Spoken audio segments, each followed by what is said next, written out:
Your hosts, Landon and Jade, are a married couple of 17 years and counting, are here to give you a swift kick in the ass. There will be some tough love, but we are here to support you to the greatest life you can have. We will bring the sarcasm and humor. You just bring yourself. Hey guys, welcome to our podcast. Today we're going to talk about struggles of a young marriage. And we have some knowledge of that because we were married, I think I was 19, you were 20? Because it was a year after high school. Yes. Yeah. So, our background, if you haven't already heard, we've known each other since 8 years old. Went to school together, went to church together, lived 5 miles away from each other. So we've grown up with each other. We've grown up with our families right next. I mean, we know each other well, and we know our families well. So we really did it really quick. Yeah, we weren't high school sweethearts. Everybody asks us that question, and no, we weren't.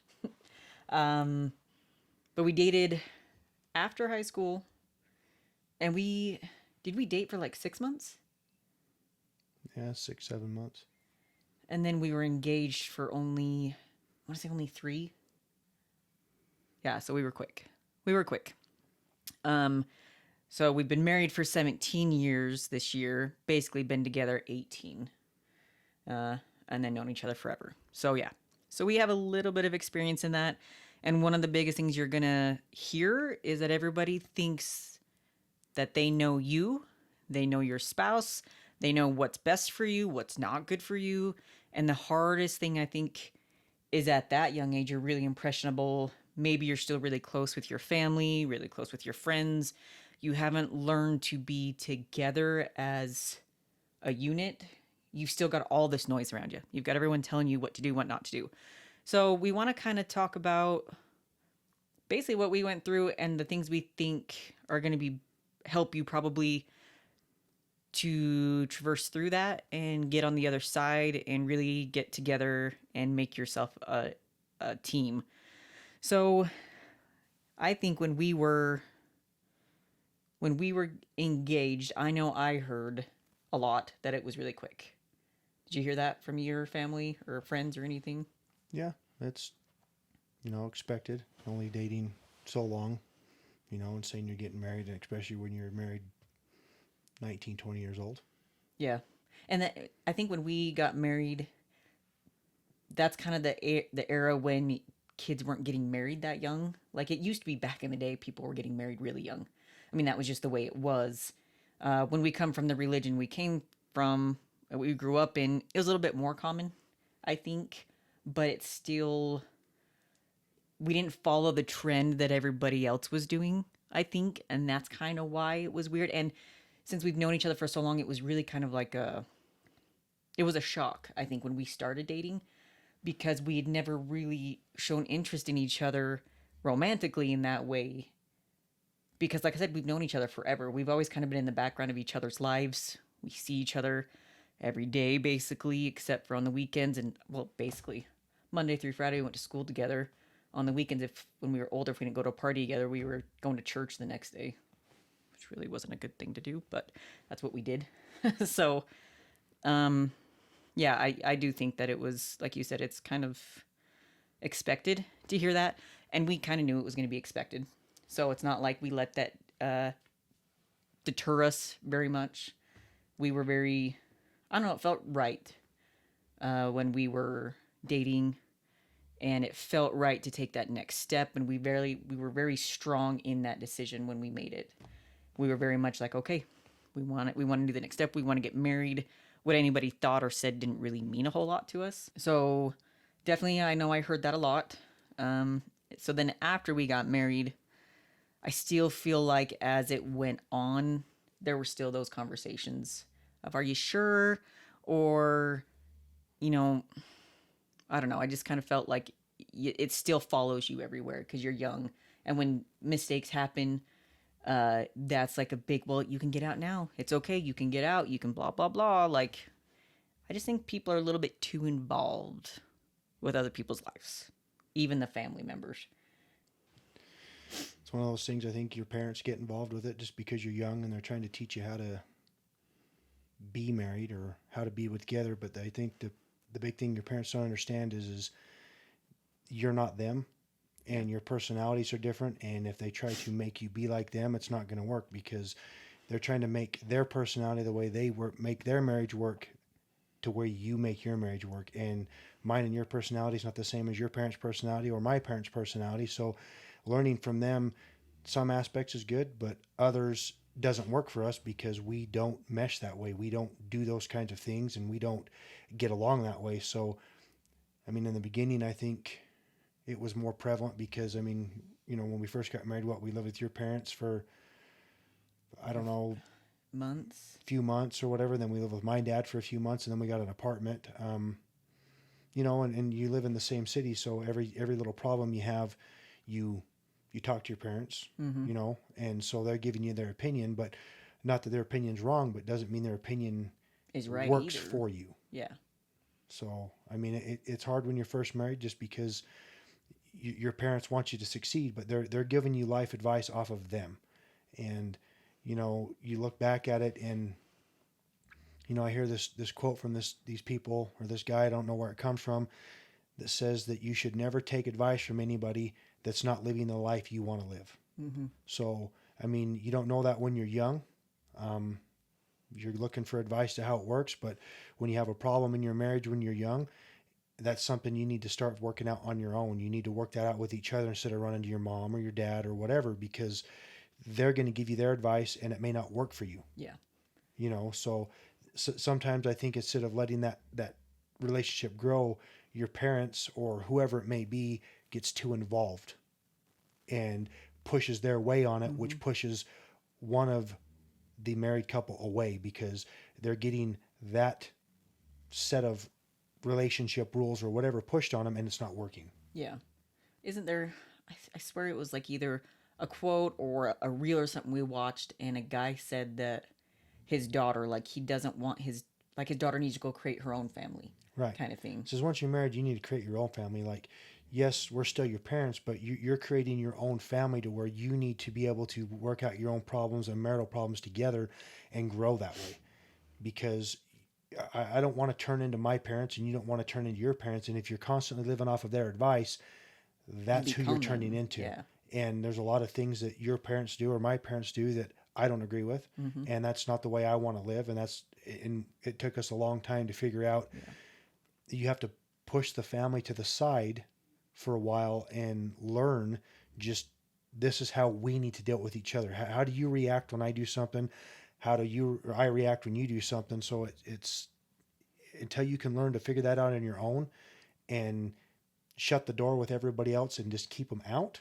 It's hard to grow because if I go and ask my dad something about a problem that I have, well, he's going to give me his advice, but that doesn't mean that's going to mesh between me and you. Yeah. It may have meshed between him and my mom, but their personalities aren't the same as ours. Yes. And it's a different age, different era, different problems that they came across that we don't. And yeah, that was a large thing, was finally going together instead of away and searching for answers from outside sources instead of together. Because when you get married that young, you either have your family, you have your friends, you have this support group around you, but sometimes that's not actually a support group. Like when you get married, you're supposed to marry a person who honestly is your best friend. I mean, you're going to live with this person for the rest of your life. If you don't love this person, if you can't talk to him, if you can't do everything with them, then why are you married? I mean, that's kind Yeah. of what you're supposed to go for. So, but it's just hard to learn at first. Or there's nothing wrong with having your family there and be involved. It's just Mm-mm. a lot of times with the younger couples, and you see it even now, like the family's too involved. Yeah. Like there's nothing wrong with having them there, going and do stuff with them and go out to dinner and discussing stuff with your family. But when it comes to your marital problems or your marital life and the things you're doing with your life, your family can't be the one that's helping you make those decisions. Now, there are some decisions that, yeah, you're going to need advice with because you just don't know. You need to maybe get that advice and then talk to your wife or husband about it and then make a decision that helps the both of you. Yeah. Don't just immediately go off that decision because just because it worked 50 years ago doesn't mean it worked now. And you can use that information you got and say, hey, this is what our parents did. Does it work for us? Yeah. I mean, it may not work for us to stay here. It may not work for you to move. It may not work for you to do this. I mean, it's just something you got to figure out on your own. Yeah.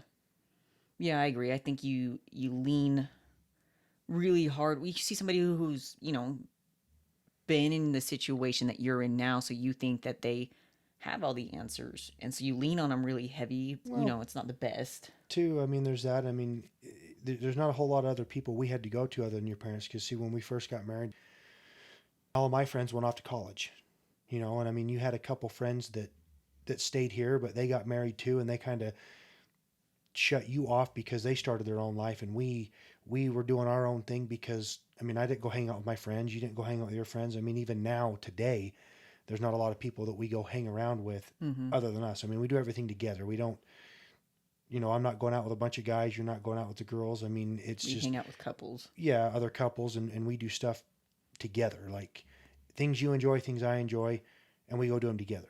I think that's a big part of how we made it work. I Yeah, mean, because we chose things that we both could be together. Like I said, you're marrying this person forever, so it's okay to have your own interests and your own separate things. But that's another thing is when people get married, they like want to still act single and go hang out with other friends and have all the girl nights or the guy nights. And those are the couples that we saw that didn't last. The ones who did that, who really separated themselves from their partner and enjoyed things separately, and they didn't really enjoy things together. And I think that's a big thing. So we kind of came up with what we're going to call 5 key pillars of a solid marriage. Now, I'm sure there could be more, but these are some of the bigger things that are going to be a major thing for you. So, as we've been talking about, one of them is who's around you. Are they a support or are they not? And you have to filter that out. You have to find out who's actually supporting you and who's not, because some of those people, like if it's one of your friends you've had forever and you're getting married and they're not excited that you got married because now they don't have that friend anymore. So they may say they're supporting you, but if you get in an argument and you talk to the other person about it, they may be like, well, that's just not, they're basically going to take your side, but they're going to try to separate you for their own benefit. And I think that's something you have to learn, is that, are they really supporting you? Or do they actually care? Because I feel like people have their own agendas. So, well, they do, but your parents do the same thing because, yeah. if I have a problem with us and I go to my dad, whose side are you going to take? Yeah. Same thing. If you have a problem and you go to your parents, whose side are they going to take? Now, say you marry someone that, I don't know, that your parents don't like. Mm-hmm. Every time I go with them to a problem, they're going to take my side and they're going to fuel that fire over and over and over and make it feel like I'm constantly right or you're constantly in argument, because your parents are fueling the argument because they don't like your spouse. Yeah. Doesn't happen all the time, but it's a big thing that comes between you just because they're always going to side with you. They're not going to side with someone else because you're their kid, and that's just human nature. So that's why the problems can't go right to your parents or someone else. It's you guys need to sit down and figure it out. So with that, the next thing is strong communication. So if you can't, or you don't have a support, or you realize that, hey, I need to go to my spouse, my partner for this. If you don't have that strong communication for that other person, like you don't feel like you can trust them to have a good relationship, a communication, I should say, that's going to be really hard. If I feel like let's say I'm going to go to you and tell you that I have a problem with something, or I felt like you did something to make me mad. If I don't feel like I can talk to you without you yelling at me, or you're always turning it on me kind of thing, then that's going to be a hard thing to do. So I think that's another, well, first off, choose a good spouse, someone who you should figure that out before you get married. Um, if you have that communication, but I think that's a huge thing, is even through your entire marriage, you're going to need to have strong communication towards each other. And that's going to change as your marriage does. The way you communicate, you're going to find new ways to communicate with each other, verbally and non-verbally, I think. Oh, yeah. I mean, communication's the biggest part because, I mean, the way I grew up is different than the way you grew up. Mm-hmm. Your parents raised you different than they raised me. So my form of communication is not the same as your form of communication. So until you learn to mesh those together, it seems like it's a constant fight, just because Yeah. I deal with stress or anger or happy or emotion different than you do, and your parents were very touchy feely, very lovey towards each other, and my parents were not. Like, we're not huggers. Your family's huggers. Like, we didn't do that. So like it's a different emotion, and if you can't find out a way to communicate verbally and emotionally and mentally, it just doesn't work. And it's just one of those things that's another part of the learning, that you have to, instead of going asking someone else how do you deal with this, sit down and figure it out. Instead Hmm. of storming out of the house, or instead of doing this or whatever, this is a boundary that I'm going to set, and this is how we're going to communicate it, and figure it out. Like, stop asking the outside world, Yeah. or stop asking, oh, we need to go see a marriage counselor. When was the last time you sat down and talked and figured it out on your own, versus I need someone else's opinion on how to figure this out? Because you're not communicating with each other. That's why you're asking to go to someone else. That's why you're Yeah. asking to go to a therapist. That's why you're asking your mom and dad, because you haven't sat down and actually tried to figure it out on your own and come to an agreement. Hey, we're going to do it this way this time and see if it works. And if it doesn't work, then we're going to do it my way. And if it doesn't work, we're going to have to come to some sort of adjustment, instead of Hmm. just getting mad and walking out. And we've done all that.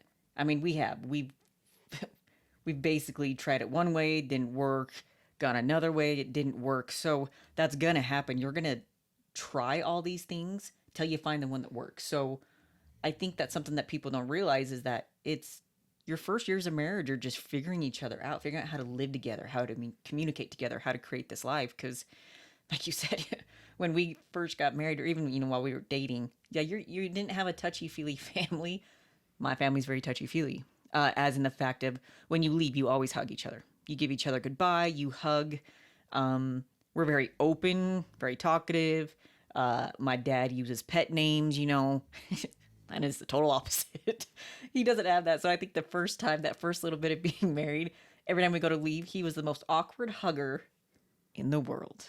And with me too. He's very awkward. It just wasn't you. You didn't know that. But I also had, like I said, being grown up that way. So I had to learn that the way Landon showed love was more acts of kindness, more doing the doer thing. Mine was more verbal. Yours was a doer. We were both still doing it. It's just we didn't know how to read each other. We wanted what we were used to. The other person wasn't getting it, but then it was almost like, pay attention. Like, you need to pay attention to what the other person is actually showing you. That's why they say love each other in their own love languages. Um, and definitely we had to learn, because we still meshed that. Now, I think I've learned to be more of a shower, more doer, instead of just a verbal. And you've also grown the other way. We've learned how to give each other both, because I think, like, we both needed a little bit of each, and I think we've learned a little bit better how to do it. Yeah, I don't know. First quite a few years that we were married, it was tough. The way people grow up. I mean, like, there's when I grew up, there were certain things that was just not acceptable. Like, Yeah. that I seen my mom and dad never do to each other. And there's some things that I still feel that I carry today, that I still don't find acceptable. Like, I mean, we first got married, and there was a lot of things that, people get angry and people do this. Like, a lot of couples call names. They do the name calling thing. And like, one of the things I think when we first got married, that we this thing is one of the very first things I think we had a fight about. I had to let you know that, like, the name calling to your spouse is not an acceptable thing, in my opinion. And that's one thing I see a lot of other couples do. I see it in town. I see it when you hang out with them. I see it whatever. They call each other names. Like, they get mad, and one person calls the other person an ass, or one person calls, their spouse a bitch, or whatever. And that's a thing that my dad was never ever willing to accept. My mom didn't do it. My dad didn't do it. And when we first got married, it happened a few times, and it's one of those things where I think I had to just let you know that that's not acceptable. You don't call your spouse names. You never belittle your spouse. You don't make fun of your spouse in public, not in front of other people. You don't do that kind of thing. And then the relationship seems to be a little bit better, because when you get angry, you don't just go off and call your husband an ass. Because I could do the same thing and call you something else. So if I'm not going to do it, it's not okay for you to do it. Yeah, it goes The, both the, the ways. belittling thing, when you make your partner feel ashamed or make them feel little or call them names, that is one of the first things that you see people start doing, and then they don't get along. Mm-hmm. It's like that's just not an acceptable thing in my opinion. Yeah. So that's something that we had to work out when we first got married. And there's some times now that we do it jokingly, and it's out of we're not in an anger state of mind Yeah. when it happens, which I think is the big benefit there. And we joke around with each other. But when you're angry and you act out of emotion or act out of an emotion instead of a calm state of mind, things are said, and then you can't take them back. The name calling, and it's true. You all you're doing is making it worse. You're adding salt onto a wound, and maybe you've called them that so much, even in anger, that they're gonna start feeling that way. Like, I hate when people call each other a piece of shit. I hate that. I don't know why those. I just hate when each other calls that, and I'm with you. I don't think it's right. Like you said, we can joke around and call each other an ass or something when we're doing something, but we do it in a laughing and joking way when we're in that state. But if we ever get angry, there's no way would a derogatory term come out at that time, because it just it doesn't do any good. I don't understand. No, it just amplifies the problem. I mean, and Yeah. it creates a way to yell and fight, and it's just you should just never treat your spouse that way ever. Like it shouldn't be a thing where you're calling each other names. It's just I didn't grow up that way, and it's something that I wasn't willing to bend on, and it took a little while, but we figured it out. Like we Yeah. just Because we don't do it. you drew a line in the sand and said, this is a boundary that I do not want crossed. Some boundaries were ones that were just made because that's how you grew up and you Right. realized it wasn't. But there were some that really true to your heart was like, no, this isn't something that's going to cross. And we both had those. And I think as the other person on the other side, you have to realize, if you come to me and say this is an issue, like it means that much to me, you got to take a step back and you got to listen to what they're saying. Because if I did that to you, I would want the same respect. Well, I think there's even now, like I don't think we struggle with it, but even now we go through times where, like, I think other people got to realize too, especially when they're young, like if you're going to set a boundary or tell your spouse that you're not okay with something or they can't do something, then you're not allowed to do it either. Mm-hmm. Like it can't be okay for you to do it, but not okay for me to do it. And I think that is a huge thing that couples don't understand. Like if it's not okay for you to be texting another man, then it's not okay for me to text another woman. Mm-hmm. Like this is between me and you now. Like, we have couples that are friends, and sometimes you get a text message because it's a text chain going on and something's funny or whatever, and they're doing something, which whatever. But it doesn't even have to be the communication thing. Like if it's not okay for me to do this, and it's not okay for you, and vice versa. So there's a lot of times, like, you see a couple say, well, my wife's not allowed to do this, or she won't do this, and then you go and do the same thing that you won't allow her to do, or something that would make you mad. If she does something and it would make you mad, then you're off doing the same thing. Yeah. That's not right. Like the boundary goes both ways. Yeah. So my boundary is you don't call me names, and at the same time I don't call you names. Yep. It's got to go both ways. I can't set a boundary for you and then me go do the same thing, because it doesn't show you that it's unacceptable to me. Because if I do it, then it's not unacceptable. Yeah. Yeah. And I think that's, like you said, it's still, even after being married this long, we still go through certain struggles or things pop up. I mean, your life changes. You grow. We're growing together continuously. You're never going to stop. Well, you shouldn't. The next thing that we're going to talk about is, I guess, our next pillar is understanding that struggle's going to happen. It's going to. There's just struggle is never going to stop. I think if you're stagnant in a marriage and you're not growing, then maybe you won't have struggle. Maybe you don't. And Well, there's part of that too, where you're never going to go through life or any relationship or anything in life without a struggle or an argument. Like, you hear other, like, say, therapists or whatever, people say that arguing is good, or maybe not a full on argument a or a healthy disagreement, argument. whatever. So that's where you need to be able to have a disagreement. You need to be able to not have the same opinion, and then talk about it in a healthy manner and move on. Like you don't need to raise your voice, you don't need to yell, you don't need to whatever. It's just a disagreement's going to happen because your personality is different. You're not the same. Mm-hmm. And that's not even a my personality, your personality. It can just plain be a gender thing, like male, female. Yeah. Your opinion is going to be different because of your genetic mindset compared to mine. Yeah. It can just be different because of that. And how do we make it work? Like a disagreement's good. It's healthy. It's how you grow. Like it's how you find things out Mm-hmm. about each other. It's how you set a new boundary or decide, hey, we're not going to do that as a couple because of this. So there's a lot of that that goes back to your communication thing. If you can't communicate and have a good relationship, none of it's going to work, because even if you have a disagreement, it all falls back to, can you communicate through it? Yeah. Well, yeah, because as we go through life, we get new experiences that we've never gone through before. New exciting experiences, but that brings new things that we've never had to work through. So we have to set new boundaries. And I think struggle maybe isn't always the best word, struggle, but you just have to kind of get through it, because you can still kind of, let's not say have an argument, but you can have a disagreement on your point of view on something. But if you've worked through a healthy way to do it, they don't have to be arguments. They can just be, I feel this way, you feel this way. Okay, so how do we make this work? How can we do it without arguing? Because I hate arguing. I hate it. I hate disagreements because I always feel it for days and days and days. And it sucks. So I always want to find a way Well, to like make I it said, not.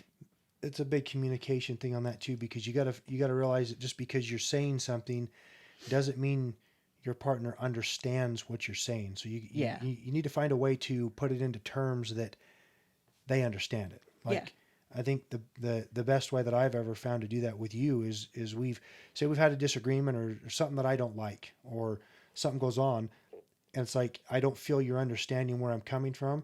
It's always like, if you turn the whole situation around and say, how would you feel if I did this? And then you seem to take a step back and you're like, well, I wouldn't like that. Well, that's what you're doing to me. So if you don't like it, you can obviously see I don't like it. So we need to change that. Like, it seems if you change the conversation to the point where, okay, what would happen if I did this to you? What would Mm-hmm. happen if I, say, came home at 11 o'clock at night and I never called you and didn't tell you where I was and just showed up? And then you're like, well, I wouldn't like that because I wouldn't know where you were, or I didn't know if you're okay or whatever. I'm like, well, you were gone all day and not one text message, not one phone call. Hey, I'm okay. I'm just at the mall, whatever. And all of a sudden you realize, well, I wouldn't like that if you did that to me. Mm-hmm. Well, that's what I'm telling you. I don't like it that you don't let me know, like, just what's going on. Like, if you want to go out to the mall, that's fine. I don't care what you want to do. If you want some alone time, that's fine. But at least let me know you're okay and where you're at, so that Yeah. if something happens, I can come help you, or we can Mm-hmm. get whatever worked out we need to work out. But it's all this falls back to a lot of that communication, because if it's not done, if you're left in the dark, you don't grow. There's nowhere to go, because you just feel like you're left alone. Like there's Yeah. no one to go to. Yeah. Well, and I think that's the next pillar that we get to, is that you have to have that desire to work together to create that relationship, to create a marriage that's going to last. Because I think what we're seeing now is everyone thinks marriage is, it's just a piece of paper. If I want to, I Oh, can just get a yeah, divorce. it's a game. Yeah. Yeah, I can just, it's not that big of a deal. I'll just, if I don't like it a couple years down the road, I'll just get a divorce. It's like, guys, you don't, this is supposed to be a very important decision of your life. Why do you want to get divorced, remarried?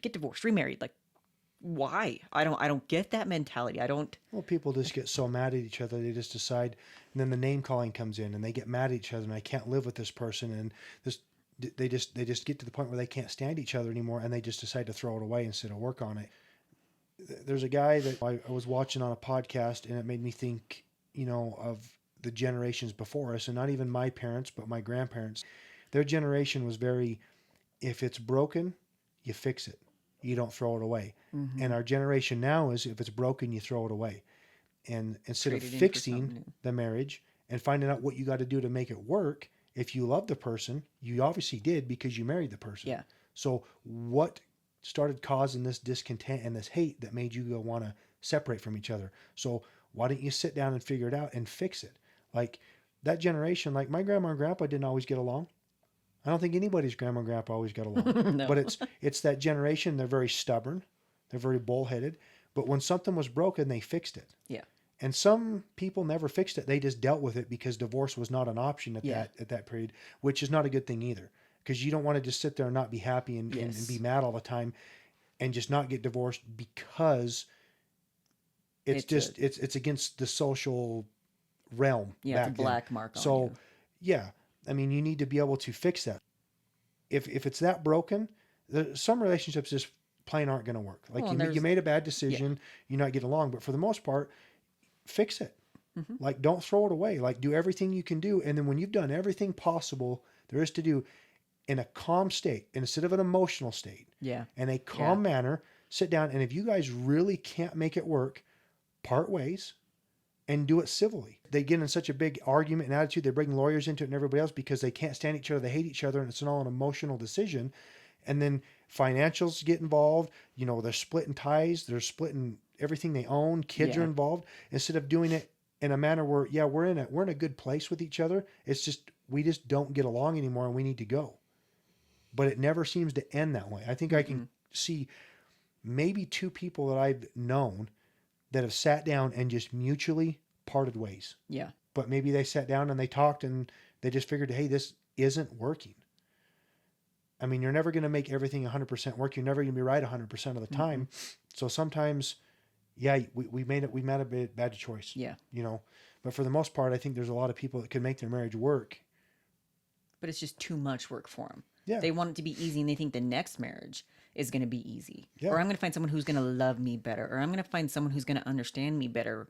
Well, did you actually try with this one? Well, you know, when they're going through that portion of their lives, if they're disagreeing, you know, whether it's not enough affection, whether it's not enough communication, or whether you're not giving me what I need, you know, it wasn't communicated that you needed this, so how do I give it to you? Yeah. How do Or I know? or how do I know? Maybe I'm not getting the signal. Maybe we need to talk about it more because then if you don't communicate it, say you're not giving me enough attention or I'm not giving you enough attention, Mm-hmm. and it's not communicated. Then you're out at the gym or you're somewhere and someone else starts giving you that attention and you start going towards this other person because you're getting attention or communication or whatever you're not getting at home, you start getting from someone else. Yeah. Instead of fixing that thing at Mm-hmm. home, you go seeking it from someone else versus fixing the home problem. Yeah, that's true. And that's when people start to Have grow apart affairs with and each things other like that. because I'm getting something from someone else I'm not getting at home. We'll go home, have a sit down, talk to your spouse and say, I'm not getting this from you, or I don't feel that I am, and have a calm conversation, figure it out. What do I got to do to make this happen? And then you're not out there seeking it from somebody else. Yeah, and if they're not willing to give it to you, then you know that there's, you might have more issues than that. Right. If they can't give But you at what that you point, if you're not getting it, then there's the conversation is hey, it's just not working. We need to mutually part ways because we're not on the same page. We're not on Yeah. the same wavelength. We're not meshing together. Mm-hmm. So, okay, it's time. But instead of going and doing it the other way and getting attention from someone else, and then there's a possibility you have an affair when you're young or even when you're older, and then it turns into a huge fight Oh, yeah. because you were not faithful. Yeah. Yeah. And I mean, luckily enough, me and you were stubborn as hell. And I think that is one of the biggest things that kept us together is we were not willing to admit defeat. We were not willing to admit that we made a bad decision. We both came into this relationship of we're going to make it work.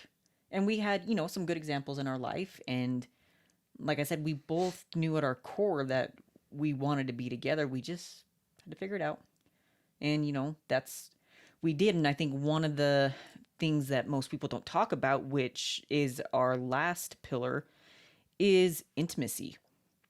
Because, like you said, if you're not getting it from home, whether that's emotional or physical intimacy, if you're not getting it from home, as a human being, you're going to want it from somewhere. So you're going to go out and Well, it's get human it. nature to want that. Yeah. Well, I mean, who wouldn't? you're genetically wired to want intimacy, whether you want to admit it or not, whatever form you get it from or whatever form you need it, the human brain needs it. You just have to have it. Some people it calms them down. Some people it just makes them feel loved. Some people that's the way they show their love. Mhm. So it's one of those things that if you're not getting it at home, someone's going to try to go out and get it somewhere else, Yeah. or get that attention from someone else. Mm-hmm. So that's one of those things that if you're not comfortable with your partner in an emotional state or an intimacy state, you either got to get there, or I don't understand why you got married to begin with. So if you're not attracted to your partner physically, I don't know how you're going to be intimate with that person. Yeah. So why were you even together to begin with, and why did you decide to get married? What drove you to be married if you're not physically attracted or at a state where you can be intimate with that person? You had to have been at some point. Well, yeah, when people say that looks don't matter, bull fucking shit, they don't. They Yeah. do. Looks matter. That I'm that's sorry, everybody, but they do. that's what attracts you to that person to Yes. begin with. Like you see someone, if you're out sitting at a restaurant and you see someone across the restaurant, the first thing you see is their physical appearance. Yes. That's what attracts you to them, because that's just number one.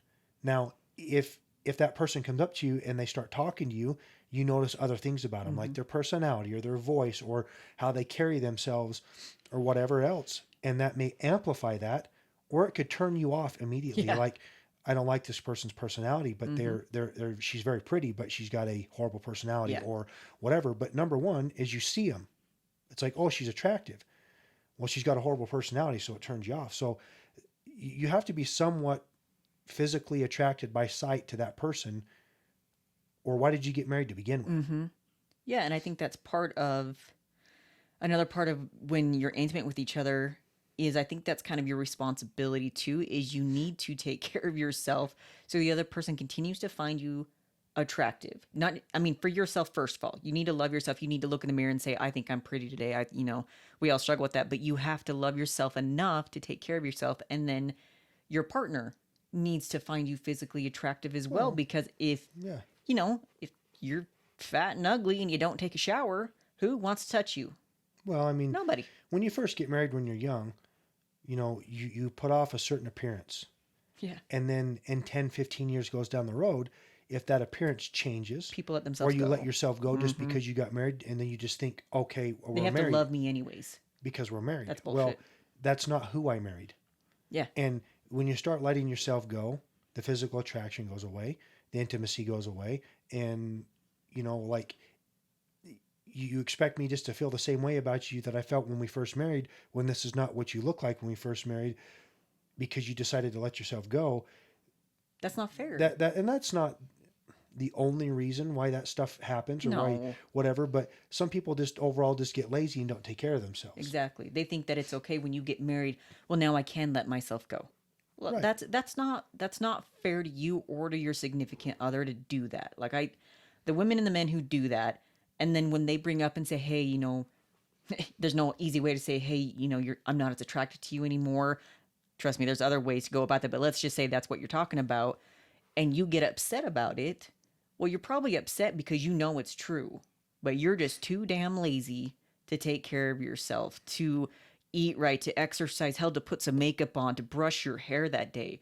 I know stay-at-home moms, man, it's a hard to just take a shower and brush your hair, and I get that. Like, there's so many things that go into this, so this is very overview, but just take care of yourself. Yeah. Be physically attractive to each other, and that doesn't mean full on makeup and everything. It's just put on a nice outfit, go have a date night. I don't know, but Well, and that's the thing too, is I think they lose the side of that. How did you first get your wife or husband? Like, you dated, yeah, you went out, you bought her flowers, you bought her dinner, you did whatever.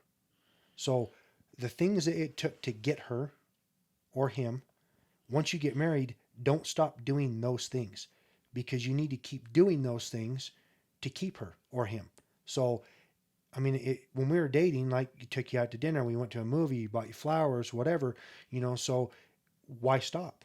Apparently those are the things that you like. That's why you stuck around. That's what got you to stay. So don't stop doing those things. You need to keep dating your spouse your entire marriage. That doesn't just yeah, stop. You need to keep that attraction going. You need to keep dating them. You need to keep them excited. You need to change things up. I mean, that's just part of keeping your relationship going, is yeah, you need to act like you're still dating. yeah. And I think a lot of things that people come up with, well, I'm so busy, I do this, I do that. Like, yes, life gets busy, shit happens. It's going to be hard to make that a priority. Well, that just means you need to make the time. That's just the way it is. You just need to make the time This, to do it. I agree. And that's what I was coming up with, is that you have to make the time to be physically and mentally and emotionally intimate with each other. If it's literally having a schedule for when you have sex, if it's having a schedule for going out on a date, if it's you go do an activity together, I don't care what it is, but whatever your form of intimacy is that you two need, you do it. And there's sometimes you're going to have to push yourself through that because you're just not feeling it. And we're all going to go through different forms of that. But you have to understand that maybe you don't want to do it, but the other person needs that. So you have to put yourself kind of on the back burner and say, well, my partner needs this because that's how they feel loved. And maybe I don't, man, it's really hard for me this week to do that, but I'm going to do it because I love my partner and they need to see that. And I think people just think that, well, when we're married, we have sex maybe once a month, maybe every couple months, and I'm like, excuse me? How is that possible? Now, we don't have kids, so I know our life is different, but I just think intimacy gets pushed on the back burner Well, that's how they fall quickly. apart. I mean, this is part of that keeping that dating sensation going. And I mean, I don't know. I mean, knock on wood here, because I mean, we've been married 17 years now, right? 17. So in 17 years, there's what, two occasions when you get flowers? Yep. 2. Your birthday and our anniversary. Yep. And so far in 17 years, I haven't forgot. You almost did one time, I think. Almost. Haven't forgot. So it's one of those things where you gotta keep that going. Like I did that when we were dating, Yeah. and I still try to do that now. So, I mean, it's one of those things where that's something you like. So you do it. Like we try to go out on a lunch date or a date every Saturday. We go out to dinner or go out to lunch or dinner, and we hang out and just do things that we want to do and do it as a couple. And it's something I mean, vacations, we don't go on vacations with other couples hardly ever. It's just me and you, and we go do things we want to do. So that's part of just keeping that alive, that you don't want to just go away because you don't want to Yeah. grow apart from each other. Mm-hmm. I mean, people with kids, yeah, It's a lot harder. that's tough. I mean, kids, they take up a lot of your life. They take up a lot of time. They add different stuff, though, to it. They add stress to it. They add a lot of stuff to it. So, but you still got to make that time to be with each other, or what's the point? Yeah, and kids add a whole nother level to that, because if you get divorced and you have kids involved, I mean, that's a whole nother mess. So you would think you would even want to try harder and to set an example Right. for your kids of this is what you should, try to do. So yes, I agree. So to wrap things up, obviously we talked about us being married young, kind of gave you guys 5 key pillars of what we think a solid marriage is. So I think we want to end with a few things. I think a big thing is you need to understand that you and your spouse are a team. Your team. If you have kids to it, they're part of your team too. But you two are the team. Not everybody else. You can have support, you can have your fan groups, but you two are a team. Yeah, nothing wrong with getting advice from anybody that can give you advice that's had an experience that maybe you're going through. But when it comes down to it, you need to take the advice and sit down and discuss it and find out if you two think that's going to work for you versus just making the decision off of someone else's advice, because you never know. Like the person giving you advice, they may have already been divorced twice. Yeah. They may have been divorced once. They may still be together. So you need to make sure you take that advice with a grain of salt and say, okay, thanks for the advice. I'm going to go home. Let's sit down and say, okay, well, so-and-so has done it this way. Is there a reason why you think that's not going to work?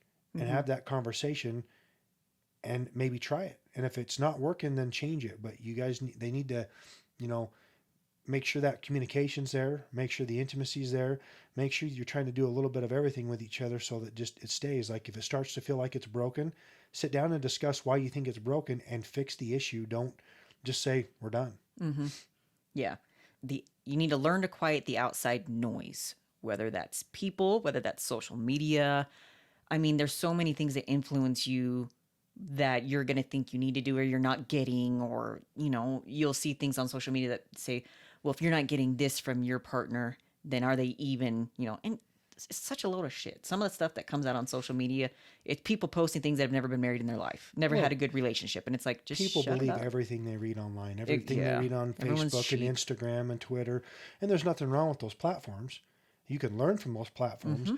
but You have to weed it out. everybody posts something on there and it's immediately they believe it and they need to do it. And well, if my partner's not doing this, then blah, blah, blah. And okay, we need to get rid of each other because I'm not getting this. Well, you don't know where that's coming from.